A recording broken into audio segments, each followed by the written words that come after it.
নামাজ পড়বে না? নামাজ পড়ে কি হবে? তুমি কি জানো না আল্লাহ পাক কোরআনের মধ্যে কি বলেছেন? কি বলেছেন আবার? আল্লাহ পাক কোরআনের মধ্যে বলেছেন ইন্নাস সলাতা তানহা আনিল ফাহশাই আল মুনকার, অর্থাৎ নিশ্চয় নামাজ সমস্ত খারাপ কাজ থেকে দূরে রাখে। আর তার পরপরেই রাসূল পাক সাল্লাল্লাহু আলাইহি ওয়াসাল্লাম হাদিসের মধ্যে বলেছেন আসসালাতু মিফতাহুল জান্নাত, অর্থাৎ নামাজ হলো জান্নাতের চাবি।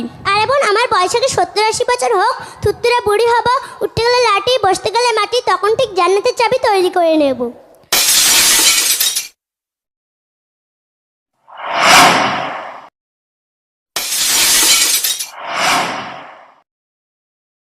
আসসালামু আলাইকুম। আরে বোন, তুমি আমাকে সালাম দিলে কেন? সালাম দেব না? কি বলছো বোন? সালামের অর্থ কি জানো? হ্যাঁ, অবশ্যই জানি। সালামের অর্থ হলো আল্লাহ তোমার প্রতি রহমত বর্ষণ করুক, এটাই তো সালামের অর্থ। হ্যাঁ, এটা সালামের অর্থ, কিন্তু এছাড়াও প্রিয় নবী সাল্লাল্লাহু আলাইহি ওয়াসাল্লাম হাদিসের মধ্যে বলেছেন আসসালামু ক্বাবলাল কালাম, অর্থাৎ থাক আর বলতে হবে না। এর অর্থ হলো তোমরা কার সাথে কথা বলার পূর্বে সালাম আদান প্রদান করো, এটাই তো এর অর্থ। হ্যাঁ, এটাই অর্থ।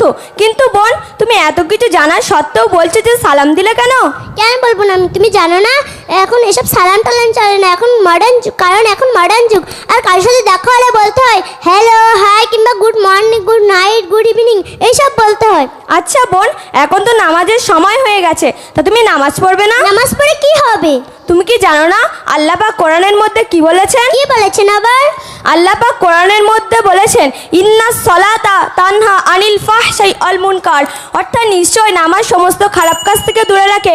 আর তার পরপরেই রাসূল পাক সাল্লাল্লাহু আলাইহি ওয়াসাল্লাম হাদিসের মধ্যে বলেছেন আসসালাতু মিফতাহুল জান্নাত, অর্থাৎ নামাজ হলো জান্নাতের চাবি। আরে বোন, আমার বয়স আগে 70-80 বছর হোক, থুতথুরে বুড়ি হব, উঠতে গেলে লাঠি, বসতে গেলে মাটি, তখন ঠিক জান্নাতের চাবি তৈরি করে নেব। আরে বোন, তুমি বলছো তোমার বয়স 70-80 বছর হলে তুমি নামাজ পড়বে? তুমি কি জানো না আল্লাহ পাক কোরআনের মধ্যে কি বলেছেন?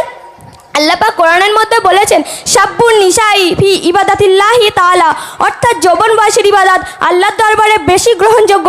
এমনকি হযরত জিবরাইল আলাইহিস সালাম বলেছেন পৃথিবীতে কত ফোঁটা বৃষ্টি পড়ে তা আমি গুনতে পারি, কিন্তু যৌবন বয়সের ইবাদত আমি জিবরাইল গুনতে পারি না। আরে বোন, আমি আল্লাহর অস্তিত্ব বিশ্বাস করি না।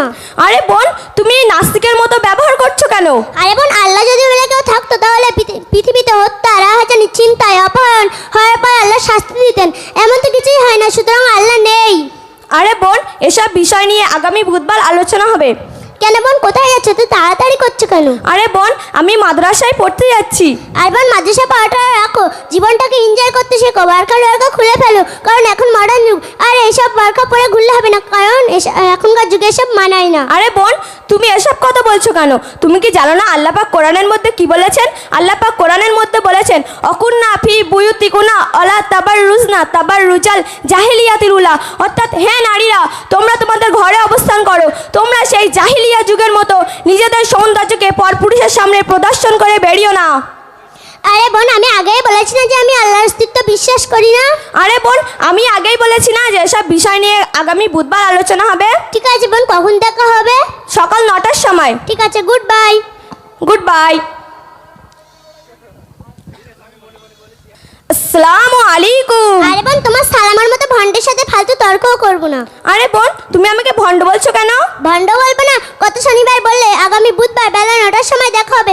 এখন কটা বাজে দেখেছ? এখন বেলা 2টা, আর এতক্ষণ ধরে তোমার অপেক্ষায় আছে। তোমার কোনো দায়িত্ববোধ নেই? সত্যি বোন, তোমাকে এতক্ষণ কষ্ট দেওয়ার জন্য আমি খুবই দুঃখিত, তবে আমার দেরি হওয়ার কারণটা একটু শোনো। না, আমি আর কোনো কথা শুনতে চাই না, আমি চলি। দাঁড়াও বোন, দয়া করে আমার দেরি হওয়ার কারণটুকু তো শুনে যাও। এত করে যখন বলছো শুনি, বলো তোমার দেরি হওয়ার কারণ কি? আরে বোন, আমি ফজরের নামাজ পড়ে খুব সকালেই বাড়ি থেকে বার হয়েছি। তারপরে গাড়িতে করে আস্তে আস্তে দেখলাম সামনে একটি বড় জঙ্গল। তারপরে সেই জঙ্গলে নেমে গেলাম। তারপর জঙ্গলে হাঁটতে হাঁটতে দেখলাম সামনে এক প্রকাণ্ড নদী, কিন্তু নদীতে কোনো নৌকা ছিল না। খুব ভাবছি বসে বসে। তারপর হঠাৎ দেখলাম একটা বিরাট প্রকাণ্ড গাছ আপনা আপনি কেটে গেল। তারপর আপনা আপনি সেটি চেরাই হলো। তারপর আপনা আপনি নৌকা তৈরি হলো। আমি সেই নৌকা চেপে এখানে আসলাম। তাই বোন, আমার এত দেরি হলো।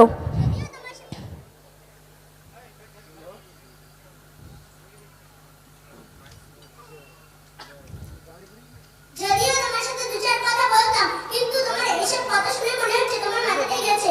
বিনা স্ত্রী গাছ কাটলো, বিনা মেশিনে ছেড়ে হলো, বিনা মিস্ত্রিতে নৌকা তৈরি হলো, এটা কি কোনোদিন সম্ভব? মনে হয় তোমার মাথাটাই গেছে। না বোন, আমার মাথা ঠিকই আছে।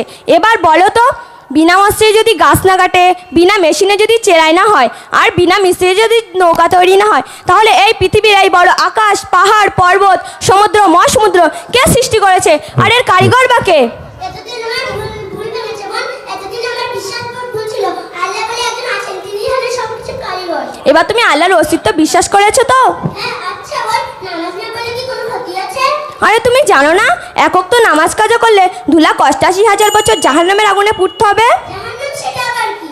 আস্তাগফিরুল্লাহ, তুমি মুসলমান ঘরের মেয়ে হয়ে বলছো জাহান্নাম সেটা আবার কি? জাহান্নাম হলো আল্লাহর একটি কঠিন শাস্তির জায়গা। এমনকি নবী পাক সাল্লাল্লাহু আলাইহি ওয়াসাল্লাম হাদিসের মধ্যে বলেছেন, ওয়াদ-দায়ুসু লা ইয়াদখুলাল জান্নাত, অর্থাৎ দায়ুস ব্যক্তি কখনোই জান্নাতে প্রবেশ করতে পারবে না।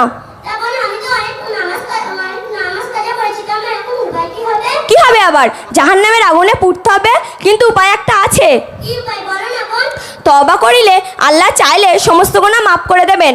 তবে সেটা আবার কি? খেতে হয় না মাখতে হয়? আস্তাগফিরুল্লাহ, আস্তাগফিরুল্লাহ, তুমি বলছো তওবা খেতে হয় না মারতে হয়? তুমি মুসলমান ঘরের মেয়ে হয়ে তওবা মানে জানো না? তওবা হলো কোনো খারাপ কাজকে ফিরে আসা এবং পুনরায় সেটি আবার না করা। তাহলে তওবাটা আমায় শিখিয়ে দাও। তাহলে আমার সঙ্গে বলো, লা হাওলা, লা হাবরা নয়, লা হাওলা ওয়ালা কুওয়াতা, ওয়ালা কলকাতা নয়, ওয়ালা কুওয়াতা ইল্লা বিল্লাহিল, ইলিল বিলিল নয়, ইল্লা বিল্লাহিল আলিয়িল, আলিম আলিম নয়, আলিয়িল আযীম। আমার সাথে আবার বলো, লা হাওলা ওয়ালা কুওয়াতা ইল্লা বিল্লাহিল আলিয়িল আযীম। আরে বোন, তুমি জানো না, অল ইন্ডিয়া সুন্নাতুল জামাতের পরিচালনায় মুফতি আব্দুল মাতিন সাহেবের একান্ত প্রচেষ্টায় এবং সমস্ত গ্রামবাসীদের সহযোগিতায় আমাদের গ্রামে গড়ে উঠেছে কাঠুরিয়াপাড়া কেরালা মডেল ইসলামিক স্কুল। আমি সেখান থেকেই শিখেছি। সেখানে দোয়া দরুদ পড়ানো হয়, নামাজ সম্পর্কে শিক্ষা দেওয়া হয়, কোরআন তিলাওয়াত করানো হয় এবং ইসলামের সমস্ত বিধিবিধান ও জ্ঞানসমূহ পড়ানো হয়। শুধু তাই নয়, সেখানে বছরে 3 বার পরীক্ষাও হয়। সেখানে ফার্স্ট, সেকেন্ড ও থার্ড পজিশনদের পুরস্কৃতও করা হয়। হ্যাঁ, অবশ্যই। তুমি কালই তোমার প্রমাণপত্র নিয়ে আমার সাথে যাবে। আমি আমাদের মাদ্রাসার শিক্ষক হুজুরের সঙ্গে তোমাকে সাক্ষাৎ করে দেবো এবং ভর্তি করে দেবো। ঠিক আছে বোন, তুমি আমাকে অনেক থেকে আলোর কথা নিয়ে আসলে, এই জন্য তোমার অনেক অনেক ধন্যবাদ। না না বোন, ধন্যবাদ জানাবে না। কেউ যখন কখনো ভালো কাজ করে তখন বলতে হয় জাযাকাল্লাহু খায়রু।